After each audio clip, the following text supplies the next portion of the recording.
मैंने तो शुक्रवार को मात्र 15 सेकंड में ये कहा था कि हमारे राजस्थान के अंदर महिलाएं सुरक्षित नहीं है, उनके साथ दुष्कर्म की घटनाएं बढ़ रही हैं और हमारे प्रदेश का हमारी सरकार के टाइम में हमें अपने गिरेबान में झांकना चाहिए। उसके बाद में मुझे नोटिस नहीं दिया, मेरे से किसी ने बात नहीं की और मुझे सीधा बर्खास्त कर दिया गया। सत्र चल रहा था, मैं हमारे अध्यक्ष जी माननीय अध्यक्ष जी के पास गया और मैं मेरी विधायक के रूप में मैं पूछना चाह रहा था कि अब मैं मंत्री नहीं हूँ, मैं बैठूँ गाँव, मेरे बैठने की व्यवस्था नहीं है। मुझे विधायक के रूप में कहीं बैठने के लिए जगह नहीं दी गई थी। मुझे किस चेयर पर बैठना मैं ये पूछना चाह रहा था और मुझे बर्खास्त किया गया, उस बारे में मैं मेरा वक्तव्य देना चाह रहा था। और उसके अंदर मैं कहना चाह रहा था, मेरी बात मैं 2 मिनट में 5 मिनट में ख़त्म करना चाह रहा हूँ।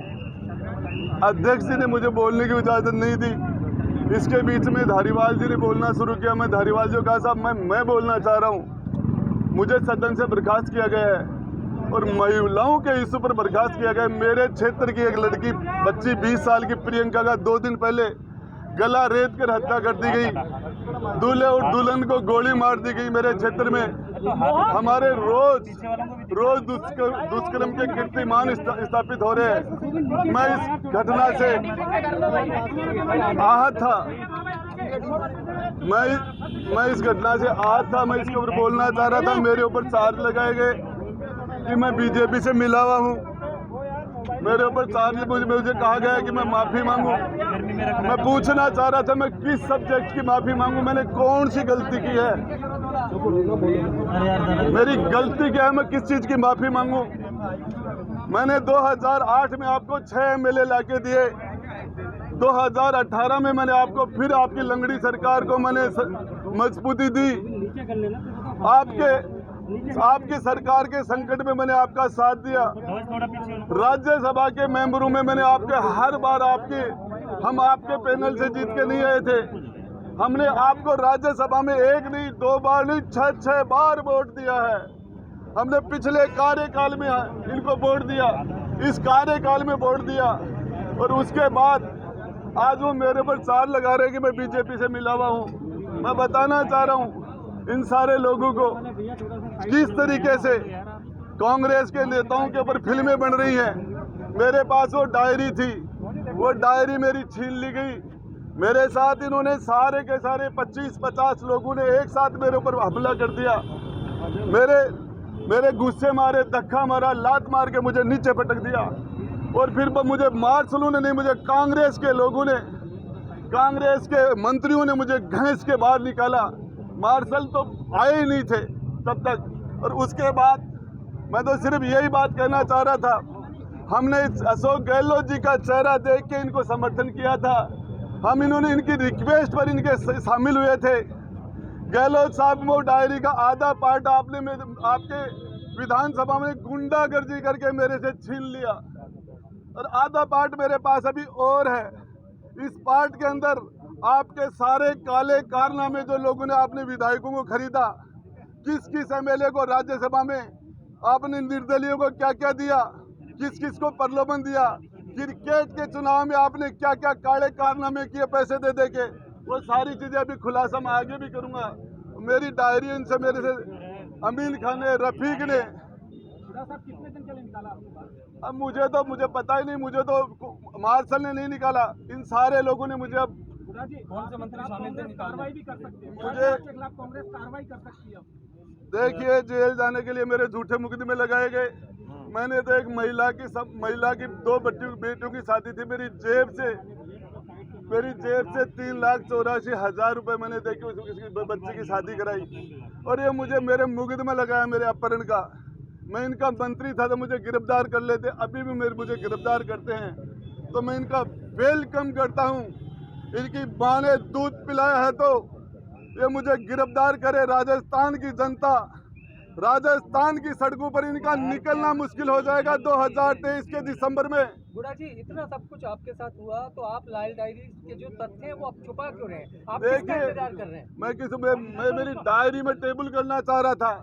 मैं टेबल करना चाह रहा था अध्यक्ष के सामने मुझे टेबल नहीं करने दी गई डायरी। तो आप आज मीडिया के सामने टेबल कर सकते हैं उसको। देखिए मैं मीडिया के सामने क्या टेबल करूंगा, मैं पूछना चाहता था इस डायरी पर यदि जांच करवा दे तो मैं डायरी उनको दे के वो टेबल कर रहा था। मैं तो डायरी को मेरे से छीनी क्यों गई वो डायरी?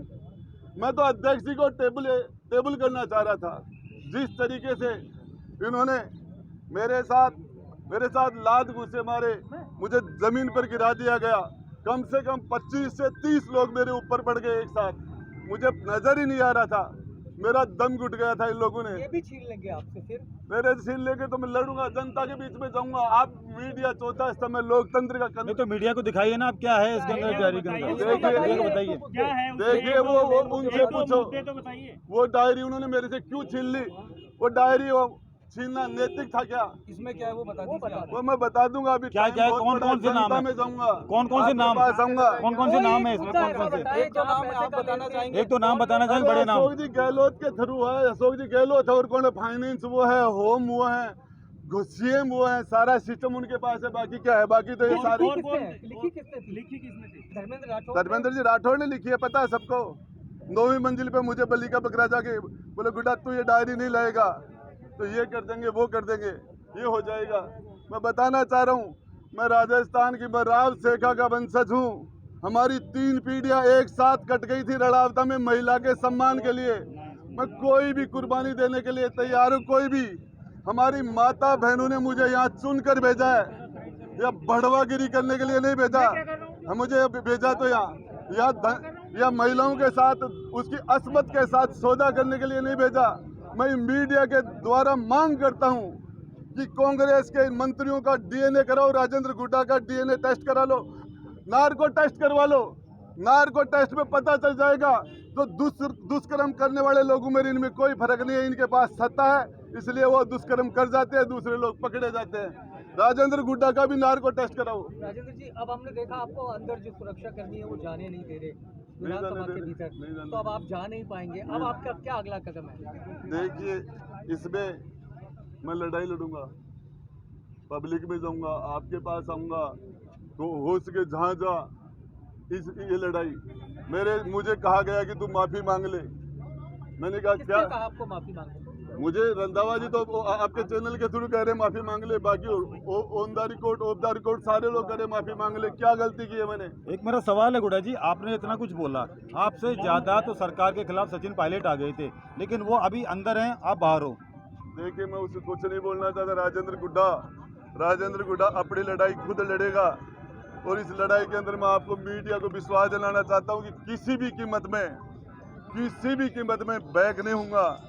चाहे जेल में डाल दे, चाहे गोली मरवा दे, चाहे हत्या करवा दे, जब तक मेरा दिल धड़केगा, जब तक इस बदन में सांस रहेगा, तब तक राजस्थान की बहन बेटियों के लिए एक भाई के रूप में, एक गार्जियन के रूप में उनके लिए बोलता रहूंगा, लड़ता रहूंगा। राजेंद्र, 2 बात है। एक तो जो 5 विधायक हैं, जोगेंद्र अवाना, वाजिब अली, दीपचंद खेरिया, लाखन मीणा, ये आपके साथ के थे। मुझे पता ही नहीं चला। मुझे तो 20, 30, 40 लोगों ने दाब लिया, 5 का 15 का पता ही नहीं था। मुझे तो नजर ही नहीं आया। मेरे तो ऊपर बैठ गए, कोई मेरे पर जूते मार रहा था, कोई मुझे गुस्से मार रहा था। मुझे दबा लिया था।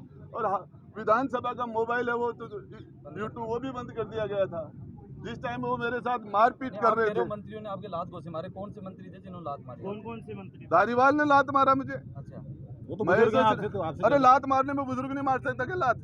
नहीं नीचे पटक लिया था क्या आपने? नीचे जमीन पर पटक लिया था। अच्छा, ये भगवान सिंह बाबा कह रहे हैं अब आपको बीएसपी से टिकट नहीं देंगे। मुझे मेरे पास बीएसपी को 2013 में 11 से वोट आए थे मेरे भाई। राजेंद्र गुड्डा किस फेस पर वोट पड़ते हैं? कहाँ है बीएसपी? राजेंद्र गुड्डा मेरे पास दूसरी भी है और वो पार्ट तो टेलर था। अंदर जो है वो जो मेरे से छीना गया वो तो फिल्म का टेलर है, फिल्म तो बाकी है भी। ये लाल डायरी सामने आती है तो क्या होगा? लाल डायरी सामने आती है, कितने लाल डायरी से क्यों डर रहे थे? उन्होंने मेरे से क्यों छूना? क्यों मुझे नीचे पटका? क्यों मेरे से छीन के ले गए हो? ये सामने आती है तो क्या होगा? अब आगे क्या होगा अगर ये सामने ले आओगे आप मीडिया के सामने? डायरी के अंदर की 2 बात बता दीजिए। 2 बात तो बता दो। मैं तो पूरी डायरी टेबल कर रहा था, पूरी डायरी टेबल कर रहा था। सामने बता दीजिए, 2 बात बता दो। मीडिया के सामने तो उसमें जो मुद्दे हैं लाल डायरी के अंदर वो बता दीजिए। किसको पैसा दिया? सारा का सारा आर्थिक लेन देन तो 2 नंबर में हुआ। 2 नंबर में धर्मेंद्र राठौड़ के द्वारा मुख्यमंत्री जी के नाम लिखे हुए हैं, उसके अंदर वैभव गहलोत के नाम लिखे गए हैं।